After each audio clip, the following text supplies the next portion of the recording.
धाकड़ खबर, बेखौफसुमा बेबाक अंदाज।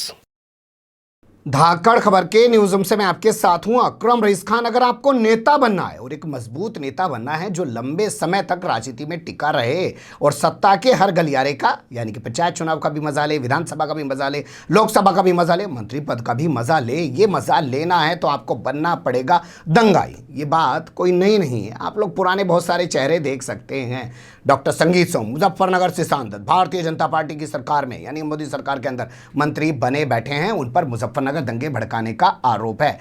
इसके अलावा सुरेश राणा, इसके अलावा संगीत सोम, इतने तमाम फहरिस्त हैं। खुद आदित्यनाथ योगी पर दुनिया भर के मुकदमे दर्ज थे, हत्या तक के मुकदमे उनके ऊपर दर्ज थे। सुप्रीम कोर्ट के आदेश पर हत्या का एक मामला तो अभी भी पेंडिंग पड़ा हुआ है, ये बताया जाता है। आप खुद अपने देश के गृह मंत्री को देख सकते हैं, अमित शाह, उन पर किस तरीके के एलिगेशन थे। सुप्रीम कोर्ट ने उनको गुजरात से तड़ी पार कर दिया था, बाहर कर दिया था। देश के प्रधानमंत्री नरेंद्र मोदी पर किस तरीके के जो हैं आरोप थे और उनके आरोपों को तो आज सच साबित कर दिया। उनकी भक्त कंगना राणावत ने ट्विटर पर लिखती हैं कि टीएमसी ने चुनाव जीतने के बाद जिस तरीके से बंगाल में भारतीय जनता पार्टी के कार्यकर्ताओं की हत्या कराई है, मैं चाहती हूं कि नरेंद्र मोदी 2002 के अपने रौद्र रूप में आ जाए, जैसे उन्होंने गुजरात को जला दिया था। यानी कि पुष्टि कर रही है, हम नहीं कह रहे हैं, उनकी भक्तें यही कह रही है कि उन्होंने कत्ल कराया था, वो उनका रौद्र रूप था। तो रौद्र रूप वो था, तो अब देश के अंदर रौद्र रूप आएगा, बंगाल के अंदर रौद्र रूप आएगा, तो किस तरीके का आएगा हम कुछ कह नहीं सकते। लेकिन इनकी भक्त हैं, ये खुद कह रही है, यानी कि पुष्टि कर रही है, वाकई में इनका रौद्र रूप उस वक्त सामने आ चुका है। लेकिन कुल मिला के कहना यह है कि अगर आपको नेता बनना है तो आपको दंगाई बनना पड़ेगा, आपको आतंकवादी बनना पड़ेगा। प्रज्ञा सिंह ठाकुर पे आरोप है, ये सांसद बन के पहुंच चुकी हैं संसद भवन में भोपाल से। अब दो तस्वीरें आपके सामने उत्तर प्रदेश के बुलंदशहर से रखने जा रहा हूं, पर मुझे लगता है वो दोनों तस्वीरें आपके सामने रखूं उससे पहले आपको जान लेना चाहिए तस्वीरें जुड़ी हुई असल किससे हैं।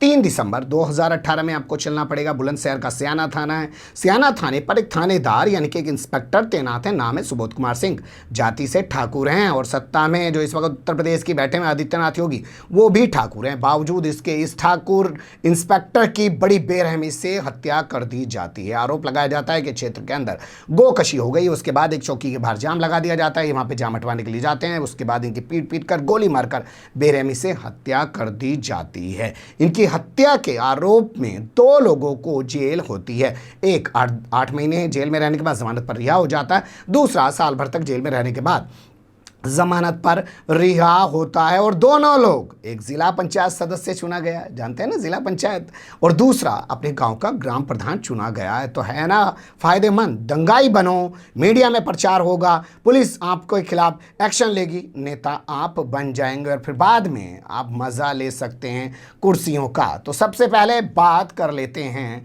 पहले शख्स की जो जिला पंचायत सदस्य बना है, उसका नाम योगेश राज बताया जा रहा है।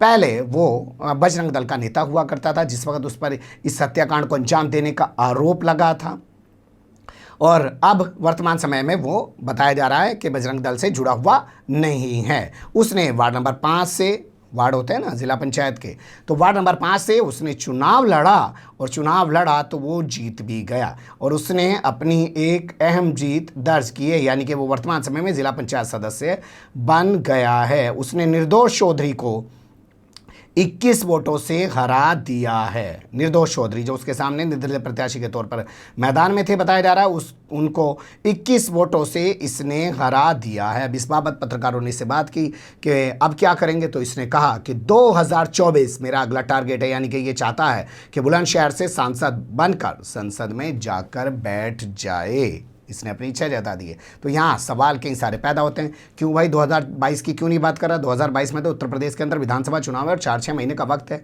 लेकिन क्या ये जानता है कि 2022 की बात करूंगा तो मुझे टिकट नहीं मिलेगा? ये उसी वाले स्टाइल में बात कर रहा है कि तोप का लाइसेंस मांगो तो तमंचे का लाइसेंस तो मिल ही जाएगा, यानी कि 2024 की बात करो, 2022 में तो टिकट इसको मिल ही जाएगा। हो सकता है भगवा ब्रिगेड से ही इसको टिकट मिल जाए। उन्हें तो ऐसे बवालियों की ज़रूरत भी है, जितने बवालियाँ चुन चुन के यहाँ ले आते हैं, जितने भ्रष्टाचारी चुन चुन के यहाँ ले आते हैं। आपने देखा होगा बंगाल के अंदर क्या हुआ है।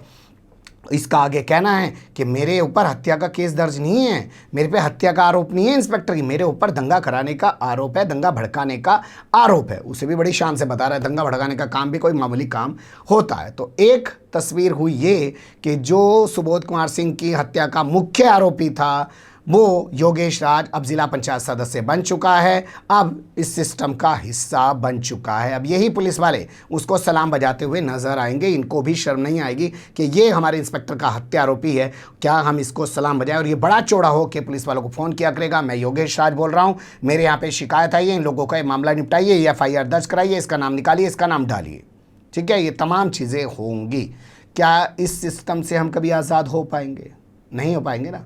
अब दूसरी तस्वीर देखिए। दूसरा जो शख्स है वो ग्राम प्रधान चुना गया है साहब, वो भी इसी तरीके से सुबोध कुमार सिंह की हत्या के आरोप में जेल गया था और छूट के आया था। नाम है उसका सतेंद्र राजपूत, लोंगा गांव पड़ता है, लोंगा गांव का ग्राम प्रधान बना है और उसने अपने प्रतिद्वंदी हुकुम सिंह को हरा दिया है 64 वोटों से। और कहा जा रहा है, अब जो अखबारों में छपा है उसके मुताबिक बता रहा हूँ कि भाई साहब 24 साल की उम्र में इतना युवा ग्राम प्रधान कोई नहीं बना है अभी तक पूरे बुलंदशहर के अंदर। इतिहास में पहली बार 24 साल का इतना युवा ग्राम प्रधान बना है, तो है ना बड़ा फायदेमंद। दंगाई बनो, ग्राम प्रधान बनो, दंगाई बनो, जिला पंचायत सदस्य बनो, दंगाई बनो, MLA बनो, दंगाई बनो, सांसद बनो, दंगाई बनो और मंत्री संतरी भी बन जाओ, लेकिन सबसे पहले दंगाई बनो। क्या ये लोगों को दंगाई बनने की ओर अग्रसित नहीं किया जा रहा है, प्रेरित नहीं किया जा रहा, प्रोत्साहित नहीं किया जा रहा?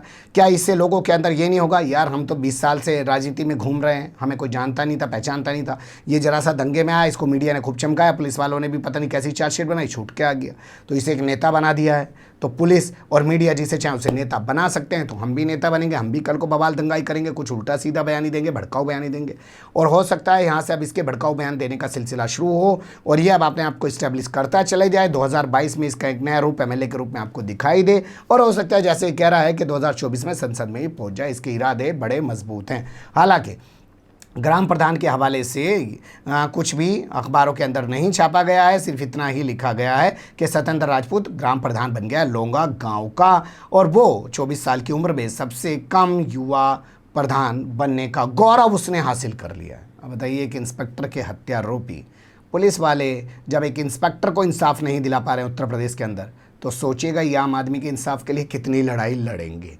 बने रहेगा धाकड़ खबर के साथ। फिलहाल कमेंट्स के रूप में आप लोग अपनी राय दे सकते हैं, खबर को लाइक कर सकते हैं, चैनल को सब्सक्राइब कर सकते हैं और ज़्यादा से ज़्यादा हमारी खबरों को शेयर कर सकते हैं।